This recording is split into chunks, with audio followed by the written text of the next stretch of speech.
فرمودن چطور میتونیم ادعا کنیم که سوره مائده در موضوع ولایت و امامت اهل بیت باشه در حالی که مطالب آن سوره ارتباطی با مسئله امامت ندارد؟ بله، سوره مائده اولا که سوره است که حجة الوداع نازل شده و آیات ولایت هم که درش هست. آخه سوره مائده 3 تا آیه ولایت در سوره مائده پخش شده دیگه. یعنی آیه 3 سوره مائده الیوم اکملت درش هست که همه آشنا هستن، الیوم اکملت لکم دینکم و اتممت علیکم نعمتی و رضیت لکم الاسلام دینا، این که در سوره مائده هست.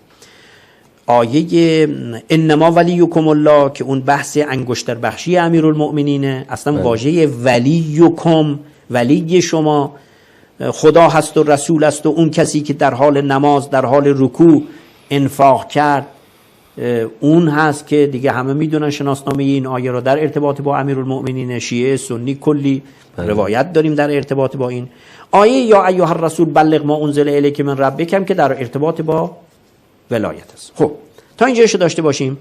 اما سوال این بزرگوار این است که سوره مائده، حالا این که 3 تا آیه شد، سوره مائده کلن شما میگید که در ارتباط با ولایت، در حالی که مطالبی که در سوره مائده هست ربطی به مسئله ولایت نداره، یعنی ربطی به این 3 آیه نداره. این چه ادعایی است که شما میگی این 3 آیه در سوره مائده در ارتباط با ولایت، در حالی که بقیه مطالب سوره مائده در ارتباط با ولایت نیست؟ پاسخ: من حالا ظاهرا وقت کم دارم اما این مطلب بسیار مطلب مهمی هست و لذا وقت مستوفایی میطلبه. حالا من در همین فرصتی که هست، ببینید ما مطالب سوره مائده رو وقتی که نگاه میکنیم به عقیده بنده، من میگم حالا انشالله که مورد توجه باشه، به نظر میرسه تمام مطالب سوره مائده درباره ولایت است. چطور؟ ببینید در سوره مائده بیشترین آیهش در ارتباط با برحذر داشتن از نقض میثاق است. خیلی نکته مهمی است. بله. یعنی پشت سر هم این سوره رو شما تعقیب بکنیم میگه که حواستون باشه نقض میثاق نداشته باشید. اولین آیهش هم درباره چیه؟ یا ایها الذین آمنوا اوفوا بالعقود. خب درباره وفای به عقد، به عهد داره میاد. اون وقت امام جواد علیه السلام میفرمایید که این اوفوا بالعقود منظور اون عقدی است که در غدیر بستید. از همینجا شروع میکنه. پس معلومه که از همینجا بحث غدیر و ولایت شروع شد.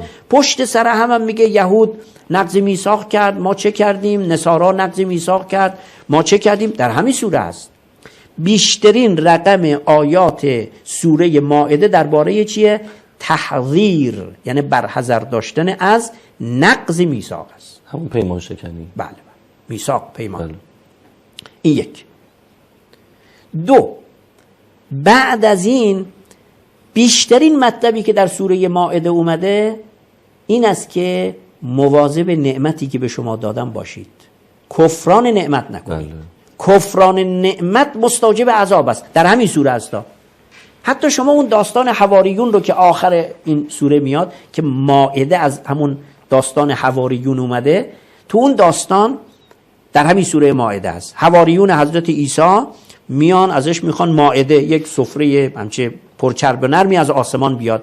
در اونجا دارد میگه که من این مائده رو به شما میدم، اما بدانید اگر کسی بعد از این که من بهش دادم فمن یکفر بعد منکم، این نعمت رو بهتون میدم، اما بدونید هر کس کفر به ورزه بعد از این از شما فانی اعذبه عذابا لا اعذبه احدا من العالمین، من چنان عذابی بکنم که احدی از عالمین رو چنین عذابی نکرده باشم. درباره یه نعمت ببینید این سوره فراوانی آیاتش بعد از اینکه نقض میثاق نکنید، بر حذر داشتن از نقض میثاق درباره نعمت است. خب چرا؟ آیا این دو در ارتباط با میثاق غدیر نیست؟ اگر نیست پس چرا فرمود که الیوم اکملت لکم دینکم و اتممت علیکم نعمتی؟ چرا بحث نعمت رو پیش میاره؟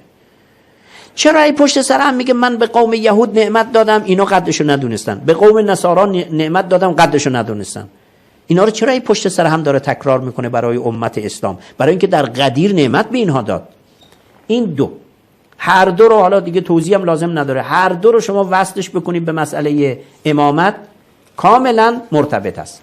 نکته سوم این است که در این سوره در ارتباط با ارتداد بحث میکنه، در ارتباط با غلو هم بحث میکنه. ببینید دو مسئله مهم و دو آسیب مهم در حوزه امامت و ولایت.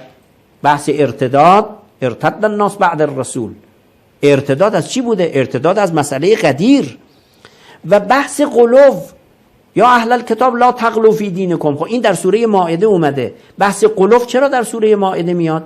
برای خاطر اینکه در ارتباط با اهل بیت و مسئله امامت یک عده گرفتار غلو شدن، همونطور که یک عده گرفتار ارتداد شدن. پس هم غلو و هم ارتداد هم میبینیم با مسئله امامت گره خورده. آسیب شناسی امامت است. باز مسئله دیگر، ببینید در ارتباط با یهود در سوره های مختلف خدا حرف زده، اما در هیچ جا نفرموده که یهود دارای 12 نقیب بود. در سوره مائده اومده فرموده است که و بعثنا منهم 12 نقیبا. و اون وقت پیغمبر ما فرمود که عدت، اینو منابع در منابع اهل سنت است، عدت نقبایی که عدت نقباء بنی اسرائیل، تعداد نقیبان منم همانند تعداد نقیبان نقبا. این که به اهل بیت میگیم نقباء ارز کنم که امجدین، نقبا که میگیم، این نقبا به معنای چی؟ به معنای رهبرانه. بله. در واقع اوصیای الهی. یعنی بحث 12 نقیب حتما باید در سوره مائده بیاد و این هیچ ارتباطی نباید داشته باشه با مسئله امامت. از نگاه ما کاملا مرتبط است. مسئله دیگه، 2 تا قصه در این غیر از اون حواریونی که عرض کردم در ارتباط با مسئله نعمت و مائده و اینها بود، 2 قصه دیگه هم تو این سوره هست. ببینیم این قصه ها چه ارتباطی داره. ما نگاهمون این است که حتی قصه ها هم هر جا قصه‌ای در یک سوره انتخاب میشه با موضوع اون سوره و غرض اون سوره پیوند داره. 2 تا داستان داریم. یک در ارتباط با قوم بنی اسرائیل که میگد که حضرت موسی، بازم تیترش این است که حضرت موسی به اینا گفت که یاد نعمت خدا باشید، اذکروا نعمتی التي انعمت علیکم، یا چیزی شبیه این. بعد میگد که این مطلب رو میگه که ادخلوا الارض المقدسه التي كتب الله لكم، وارد ارض مقدسه بشی. بعد اینا برگشتن گفتن نه ما نمیشیم، که گرفتار تیه شدن. فذهب انت و ربک فقاتلا هاهنا انا هاهنا قاعدون. تو پروردگارت برید ما اینجا هستیم. بله. چرا؟ برای اینکه ان فیها قوما جبارین. ببینید میگه حضرت موسی به اینها گفت که ای قوم وارد ارض مقدسه بشید. اون ارض مقدسی کتب الله لکم ولا ترتدوا علی ادبارکم، برگشت به عقبم نداشته باشید. خب این بحثو چیه؟ اون وقت ما میبینیم در روایات ما اومده که شما هم گرفتار همین میشید. به شما هم گفتن وارد ارض مقدسه بشید اما نمیشید، و چون نمیشید گرفتار تیه یعنی سرگردانی، حیرت. شما هم میگه گرفتار حیرت میشید. آیا این در ارتباط با مسئله امامت و ولایت نیست؟ چطور نیست؟ قصه دیگر، قصه پسران حضرت آدم، میگه 2 تا برادر همدیگر رو کشتن. ببینم قاتل در اینجا کیه، مقتول کیه، کدامشون حقن؟ بحثشون اصلا چی بود؟ در باره ارث با هم دعوا کردن؟ نه. قرآن میگه اینا دعواشون دعوای مذهبی بود. خوب عنایت بکنید، داستان پسران آدم رو وقتی که قرآن مطرح میکنه میگه دعوایشون دعوای مذهبی بود. چطور؟ میگه برای خاطر اینکه هر دویشون قربانی کردند، هر دویشون، فتقبل من احدهما ولم یتقبل من الاخر. یکی پذیرفته شد خدا قبول کرد، از دیگری نپذیرفت. ببینید اذ قربا قربانا، هر دو قربانی در راه خدا. پس هر دو جنبهش جنبه مذهبی است، جنبه مذهبی است. بعد یه برادر دیگر رو کشت، اونی که کشته شد حق بود و مظلوم.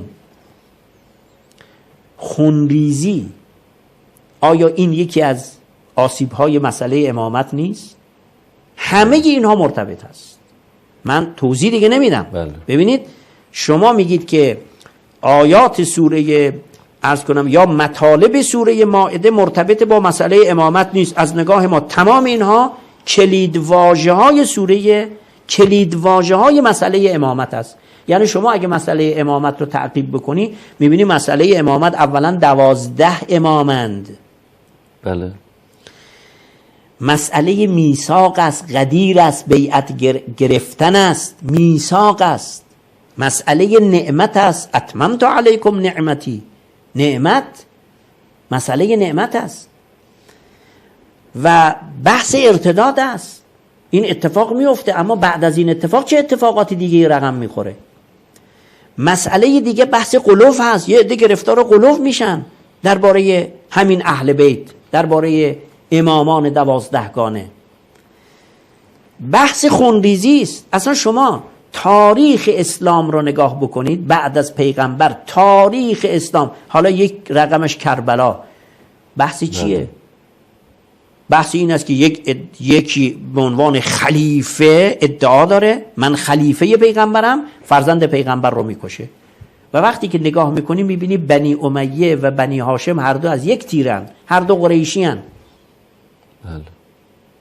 ببینید پس مسئله امامت خدا داره گویا تو این آیت در این سوره داره میگه که مسئله امامت به دنبال خودش خونریزی را هم دارد، غلو را دارد، ارتداد را دارد، نقض میثاق را دارد، کفران نعمت را دارد. همه اینا رو داره میگه. این هست که زنجیره مطالب سوره مائده به یک معنا همش برمیگردد به یک تیتر و اونم مسئله امامت و ولایت است. خیلی متشکرم، دست شما درد نکنه.